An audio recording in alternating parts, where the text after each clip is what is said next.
마태복음 17장 강독을 합니다. 마태복음 17장의 소제목은요, 지상에서 열린 하늘회의입니다. 하늘회의는 보통 하늘나라에서 열리기 때문에 하늘회의라고 합니다. 성경에는 10번 정도의 하늘나라 회의가 있습니다. 그래서 쉽게 얘기하면 요한계시록은 전체가 하늘나라 회의 얘기고, 그 다음에 이사야나 또는 예레미야나 이렇게 기름 부음을 받을 때, 임직을 할 때 보면 하늘나라에 올라가서 숯불을 보고 뭐 제단 숯불로 입술을 지지고 뭐 이런 일이 있죠. 에스겔 때는 하늘나라 하나님 보좌가 내려와서 에스겔한테 기름 부음을 하면서 바로 사역을 시키고, 그래서 그것을 이제 헤븐리 카운슬 이렇게 얘기를 합니다. 전문적으로는. 그런데 17장에는 하나님이 중에 한 분이신 예수님께서 땅에 계셨고, 그날 의제는 예수님의 십자가 사건입니다. 예수님이 십자가 지는 것을 굉장히 힘들어 하셨습니다. 오직하면 땀방울이 핏방울 되도록 기도하면서 혹시 이 잔을 나한테서 옮겨가면 안 되겠습니까? 아버지 하나님, 그러나 하나님의 뜻대로 해주세요. 이렇게 했어요. 그게 얼마나 힘들었으면 그렇게 피가 배어나올 정도로 기도를 했는데, 주제가 그거였기 때문에 이날 하늘 회의는 예수님이 계신 이스라엘로 내려왔습니다. 그 대표로 이제 모세와 엘리야가 내려왔고, 그 장소는 헬몬산입니다. 2880m, 한 3000m 정도 됩니다. 그러니까 이스라엘 조그만 나라에 백두산보다도 더 높은 산이 있습니다. 그리고 이 지구상에 어디보다도 더 낮은, 그러니까 보통은 이제 해발, 고도 이렇게 해가지고 해수면보다 높아야지 지형이 형성되는데, 이스라엘은 해 저 400m까지도 있으니까 땅이요. 사람 사는 땅이. 그런 땅이 없습니다. 그래서 이스라엘은 조그마한 나라에 큰 산맥, 구릉, 그 다음에 평야도 있습니다. 농사 짓는 평야. 그리고 사막도 있어요. 그리고 또 바다도 있어요. 또 사해라고 죽은 바다도 있습니다. 그리고 갈릴리 호수라고 아주 신선한 호수가 있습니다. 또 각종 강이 있습니다. 그래서 이스라엘의 지형은 지형 박물관이다. 우리가 이스라엘 성경 중국 과정에서 중점적으로 이스라엘의 지형을 통한 하나님의 계시에 대해서 공부한 적이 있습니다. 그래서 이스라엘은 특별한 나라예요. 그래서 앞으로도 천년왕국 때 예수님이 오신다면 예루살렘을 수도 삼아서 다스리신다. 그게 요한계시록에 나와 있습니다. 그래서 17장에는 지금 변화산에서 잠시 하늘나라가 변화산으로 임한 것을 나와 있는 부분을 우리가 보겠습니다. 엿새 후에 예수님께서 베드로와 야고보와 그 형제 요한을 데리시고 따로 높은 산에 올라가더니, 이 엿새 후는 16장에 나와 있는 예수님께서 이제 그 가이사랴 빌립보에서 신앙 고백을 들으신 뒤에 자기가 대속할 것을 처음으로 말씀하시고, 그러나 너희 가운데 몇 사람은 인자가 예수님이 그 왕권을 가지고 이 땅에 오는 것을 볼 수도 있다. 그러니까 이것은 예표적으로는 그 당시에 12명들 중에서 일부, 그 중에 3명이 이제 베드로, 야고보, 요한. 이게 이제 그룹 인 더 서클 그래요. 12명의 서클 가운데서 3명의 특별한 그룹.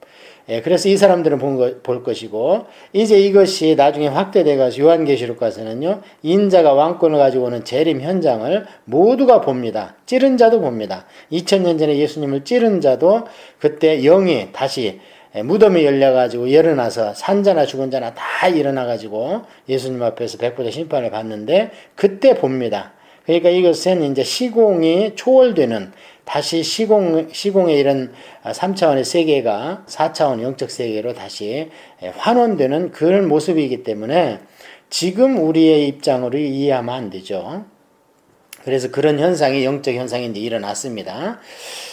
그래서 여기에 이제 누가복음에는 이것을 8일 후에 이렇게 돼 있어요. 그 이유는 뭐냐면 이스라엘 사람들은 하루 계산을 오후 6시부터 합니다.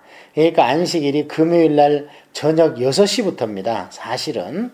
그래서 우리가 또 눈여겨볼 것은 그 안식교인들이 율법대로 안식일을 지켜야 된다 하면서 토요일 날 지키는 걸 보는데, 제대로 지키려면 금요일 날 6시부터 지켜서 토요일 날 6시에 마감을 해야, 그래야지 구약대로 제대로 지키는 거예요.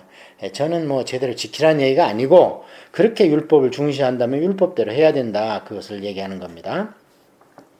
그들 앞에 변형되사 그 얼굴에 해같이 빛나며 그의 옷이 옷이 빛과 같이 휘어졌더라. 이게 천국의 모습입니다. 그래서 요한계시록에 보면 우리가 하얀 세마포를 입습니다. 그래서 그것은 성도에 오른 행실이고, 그래서 하얀 세마포 옷이 우리의 상급으로 우리 옷을 입혀주는데요. 여기에서 눈여겨볼 것은 뭐냐면 예수님이 변화되니까요, 예수님이 입은 옷까지 변화됐습니다. 그러니까 우리는 휘거들 때 뭐 입던 거 다 벗어놓고 하냐, 그런 걱정할 필요 없어요. 우리 소유물은 우리의 그런 권위 앞에 있는 겁니다. 그래서 사도 바울 같은 경우에는 그의 앞치마니까 귀신이 나갑니다. 그래서 우리의 소속된 것은 우리 것이 되는 거지요. 그래서 예수님의 소속된 예수님의 옷도 다 낡았지만 갑자기 그냥 빛과 같이 휘어집니다. 이게 천국이에요. 우리가 그렇게 됩니다. 그때에 모세와 엘리야가 예수님과 더불어 말하는 것이 그들에게 보이거늘. 모세는 율법이죠. 엘리야는 선지자입니다. 그럼 이게 구약을 대표한 전체 구약 성경이 예수님을 말하니까, 시편은 사람이 이제 쓴 거니까 그것을 우리가 문학 작품이라 하는 것이고, 그래서 엄밀하게 구약 성경 그러면 이제 모세오경 토라와 그다음에 선지서를 이야기하는데요. 역사서는 선지서로 분류됩니다. 유대인들은. 그러니까 이 구약 성경 전체가 예수님과 더불어 말하는 거예요. 무엇을? 예수님이 십자가 지어야 되는 것을 구약에 말하고 있습니다. 어린 양으로부터 시작해서 각종 제사가 예수님의 십자가에서 완성이 됩니다. 그래서 이날 주제가 그거기 때문에, 십자가 사건이기 때문에 모세와 엘리야가 나타났지만 사실은 구약 성경 전체가 예수님을 지금 증거하고 있다. 십자가를 그래도 지셔야 되는 거 아닙니까? 이렇게 하고 말씀을 드리고 있는 거지요. 그런데 이제 모세와 엘리야인 것을 이들 세 명의 제자는 영으로 압니다. 그냥 가르쳐줘서 안 하는 게 아니라 이들이 보지도 않았어요. 그런데 영으로 하면 이게 영적 세계입니다. 그래서 베드로가 예수님께 여쭈어 이르되 주여 우리가 여기 있는 것이 좋사오니 만일 주님께서 원하시면 내가 여기서 초막 셋을 짓되 하나는 주님을 위하여 하나는 모세를 위하여 하나는 엘리야를 위하여 하리이다. 말할 때에 호련히 빛난 구름이 그들을 덮으며 구름 속에서 소리가 나서 이르되 이는 내 사랑하는 아들이요 내 기뻐하는 자니 너희는 그의 말을 들으라 하시니라. 제자들이 듣고 엎드려 심히 두려워하니 예수님께서 나와 그들에게 손을 대시며 이르시되 일어나라 두려워하지 말라 하시니 제자들이 눈을 들어보매 오직 예수님 외에는 아무도 보이지 아니하더라. 그래서 잠시 영적 세계가 그들 앞에 펼쳐졌다가 그 다음에 다시 현실로 돌아온 것을 볼 수 있는데요. 이것이 베드로한테 얼마나 충격을 줬는지 베드로가 나중에 성경을 쓸 때, 베드로서를 쓸 때 이 부분을 언급을 합니다. 거룩한 산에서 우리가 하나님의 음성을 들었다 이렇게 말씀을 하는데요. 예수님께서 하나님의 아들이라는 것은 구약성경 여러 군데서 증거하지요. 태어날 때 천군 천사가 증거해서 목자들을 증인 세워서 증거하지요. 그 다음에 동방박사 증거하지요. 심지어는 귀신도 증거하지요. 나중에는 이제 제자들도 증거하지요. 예수님 하나님이십니다. 하나님의 아들이시고 영적으로. 그래서 여기서 또 하나님께서 직접 이는 내 사랑하는 아들이다. 마치 세례 요한한테 세례 받으실 때 성령이 임할 때 하늘에서 음성이 들렸잖아요. 이는 내 사랑하는 자다. 내 사랑하는 아들이다. 이렇게. 자, 그렇게 해서 다시 현실로 돌아오고 이것을 보고 올 때 예수님께서 뭐라고 그랬냐면 아무에게도 말을 하지 말라. 왜냐면 이것이 또 자꾸 소문이 나면요. 이제는 말씀을 안 듣고 영적 권능 막 이러면서 또 신비주의로 빠집니다. 그래서 우리는 신비 종교를 믿는 게 맞습니다.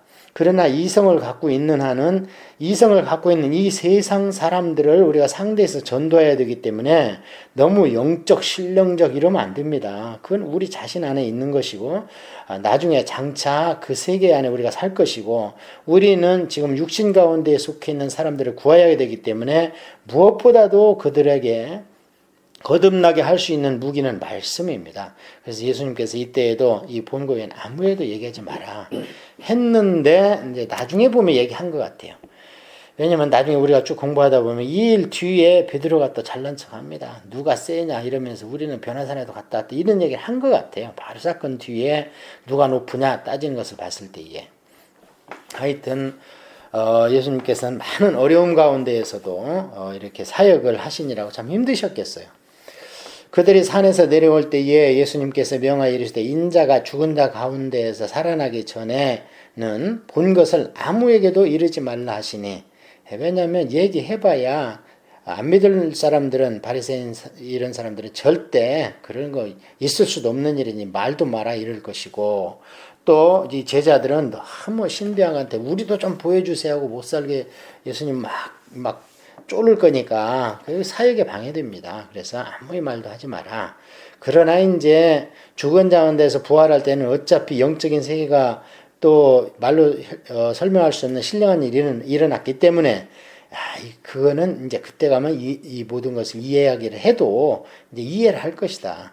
그리고 어차피 이제 예수님 없으시니까 그 얘기를 해도 그래서 그때까지는 내가 부활할 때까지 좀 말 좀 하지 마라 하고 당부를 합니다. 제자들이 물어 이르되 그러면 어찌하여 서기관들이 엘리야가 먼저 와야 하리까 하나이까? 서기관이 그런 게 아니고 구약 성경이 그렇게 얘기를 했지요. 말라기가. 예수님께서 대답하여 이르시되 엘리야가 과연 먼저 와서 모든 일을 회복하리라. 내가 너희에게 말하는 엘리야가 이미 왔으되 사람들이 알지 못하고 임의로 대우하였도다. 인자도 이와 같이 그들에게 고난을 받으리라 하시니 그제서야 제자들이 예수님께서 하신 말씀이 세례 요한인 줄을 깨달으니라.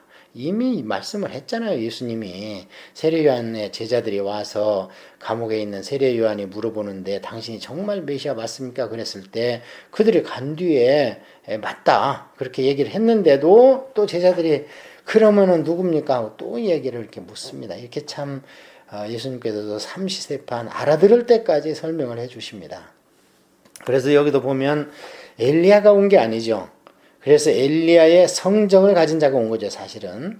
그래서 우리 가운데에는 이제 사실은 우리 가운데도 엘리야와 같은 또는 모세와 같은 또는 베드로와 같은 또는 세례 요한이나 사도 요한과 같은 그런 성정을 가진 자가 각각 있습니다. 성경 가운데에서 우리 성품과 비슷한 사람 우리는 찾을 수 있을 겁니다.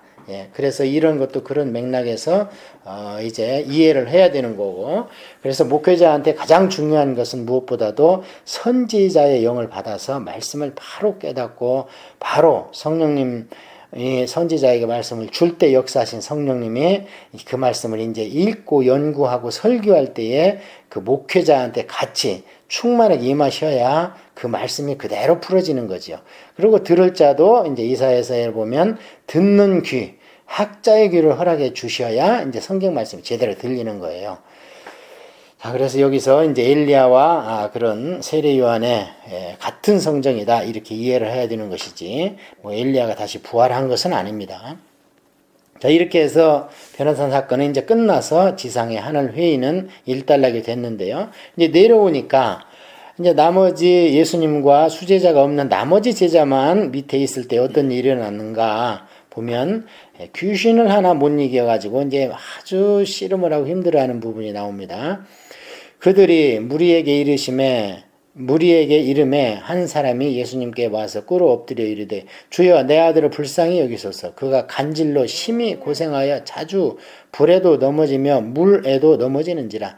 내가 주의 제자들에게 데리고 왔으나 능히 고치지 못하더이다. 예수님께서 대답하여 이르시되 믿음이 없고 패역한 세대여, 내가 얼마나 너희와 함께 있으며 얼마나 너희에게 참으리요. 그를 이리로 데려오라 하시니. 자, 예수님이 참 답답하십니다. 그래서 지금 앞에 가룟 유다 같은 가짜는 빼놓더라도 지금 12명 가운데에서 3명 빠지고 가룟 유다 빼면은 8명이죠. 8명의 귀신 하나를 못 쫓아가지고 지금 씨름을 하고 아주 그냥 수치를 당하고 있으니까 예수님께서 화를 내시는 겁니다. 믿음이 없고 패역한 세대야. 내가 얼마나 너희와 함께 있어야 되느냐 도대체.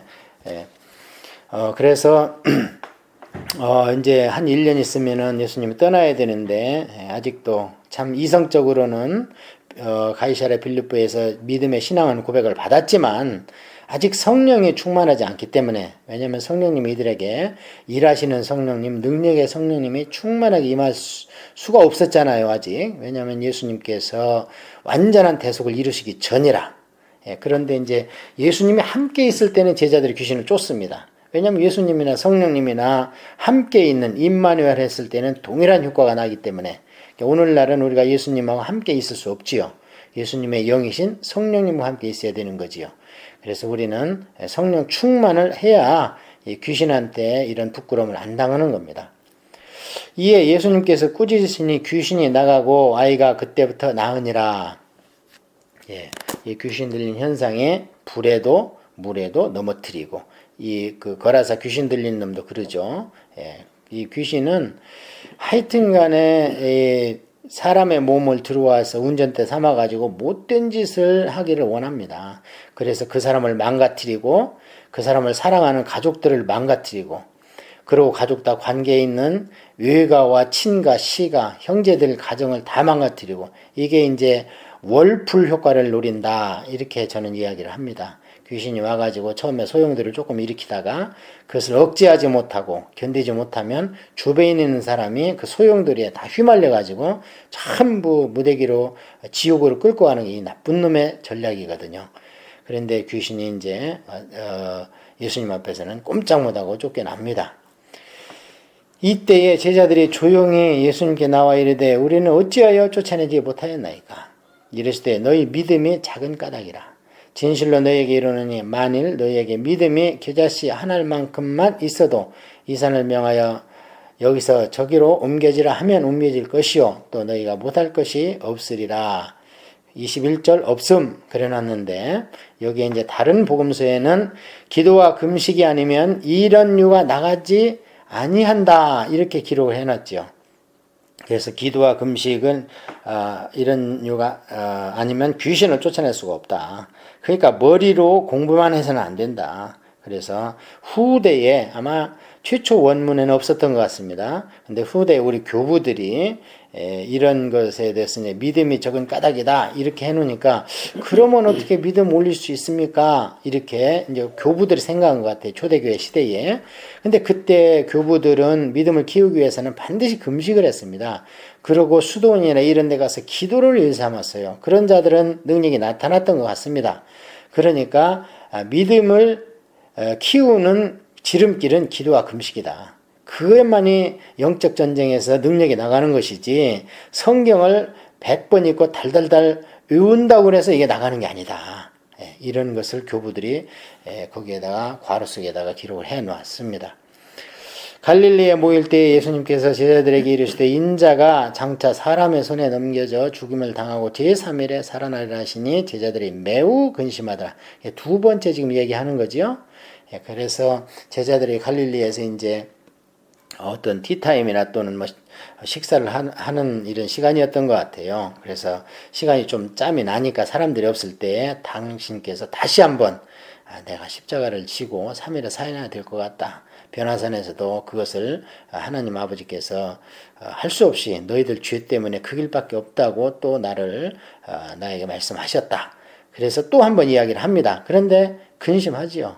왜냐하면 지금 선생님이 떠나면 선생님도 핍박하는데 자기들이 얼마나 핍박을 받겠는가. 그래서 참 그렇습니다. 그 선생이 제자를 향해서 가장 기뻐하는 것은요. 솔직히 말하면 자기를 능가할 때 제일 기뻐합니다. 그런데 이제 그게 잘못돼서 원목 목사님 밑에서 무슨 강도사님이나 전수사님이 좀 말씀이나 영적으로 뛰어나면 그것을 키워줘야 되는데 사람들이 질시를 합니다. 그건 잘못된 겁니다. 그래서 세상에서나 어디서나 스승이 진짜 원하는 것은요, 자기를 이기는 제자를 키우는 것. 그걸 청출어람이다. 이렇게 얘기하지 않습니까? 그래서 제가 옛날에 들은 적이 있는데, 세상에서 말하는 어떤 분야의 최고 달인들, 장인들은 자기를 능가하는 제자가 나오면요, 이제 내 할 일 다 했다. 이런답니다. 24절입니다. 가버나움에 이르니, 지금부터 성전세 이야기를 하는데요. 이 일어난 장소가 중요합니다. 왜냐하면 우리는 보통 성전, 그럼 예루살렘 성전만 생각을 합니다. 물론 진짜 성전은 거기만 있습니다. 그러나 인구가 불어나고 영토가 넓어짐에 따라서 예루살렘에 있던 진짜 성전이 이제 각 고을에 조그만하게 회당이 생깁니다. 그래서 성전의 역할을 합니다. 오늘날로 얘기한다면 우리의 진짜 교회는 하늘나라에 있습니다. 변치 않습니다. 그러면은 하늘나라에 있는 교회에 다 모일 수가 없기 때문에 각 지방이나 각 고을이나 각 도시에 하나님께서 교회를 세웁니다. 그러면은 원칙대로 얘기하면 하늘나라에 드리는 예배와 동일하게 드려야 되는 거죠. 여기도 보면 성전세를 성전세 논란이 난 것이 어디냐면 가버나움이에요. 그러면 가버나움은 회당이죠. 그래서 회당에는 성전세를 내야 되는 거죠. 이게 지금 성전세가 뭐냐면은 영선비입니다. 사실 오늘날 교회에서 얘기할 때는 교회를 수리하고 보수하고 또는 교회 건물을 산다든지 이런 걸 얘기할 때 성전에서 낸 세금을 가지고 그걸 충당을 하는 거죠. 이제 반세겔인데 이거는 한 지금으로 치면은 이게 적지 않습니다. 지금으로 치면 한 20만 원 정도 됩니다. 지금 일당이 한 5만 원으로 치면 한 20만 원 정도 내야 됩니다. 이게 적지 않아요. 결국 은 반세겔이기 때문에. 그러니까 사실은 우리가 예배드리고 하나님한테 헌금할 때 약간 부담스러워야 정상이죠. 가버나움에 이르니 반세겔 받는 자들이 베드로에게 나와 이르되 너희 선생은 반세겔을 내지 아니하느냐 이르되 내신다 하고 집에 들어가니 예수님께서 먼저 이르시되 시몬아 내 생각은 어떠하냐 세상 임금들이 누구에게 관세와 국세를 받느냐 자기 아들에게서냐 타인에게서냐 베드로가 이르되 타인에게 이니이다. 예수님께서 이르시되 그렇다면 아들들은 세를 면하리라. 그러나 우리가 그들이 실족하지 않게 하기 위하여 네가 바다에 가서 낚시를 던져 먼저 오르는 고기를 가져 입을 열면 돈 한 세겔을 얻을 것이니 가져다가 나와 너를 위하여 주라 하시니라. 여기서 자 드디어 이제 오늘날로 얘기하면 교회가 국가에 내는 세금을 어떻게 생각하느냐 여기에 우리가 접목을 할 수 있는 겁니다. 먼저 이걸 문자적으로 해석을 한다면 예수님께서 베드로한테 얘기할 때에 성전의 주인은 누구냐? 하나님이죠 당연히. 그리고 나머지 제사장 이 사람들은 종입니다. 거기에 하나님의 종, 기름 부은 종, 레위기에 나오잖아요.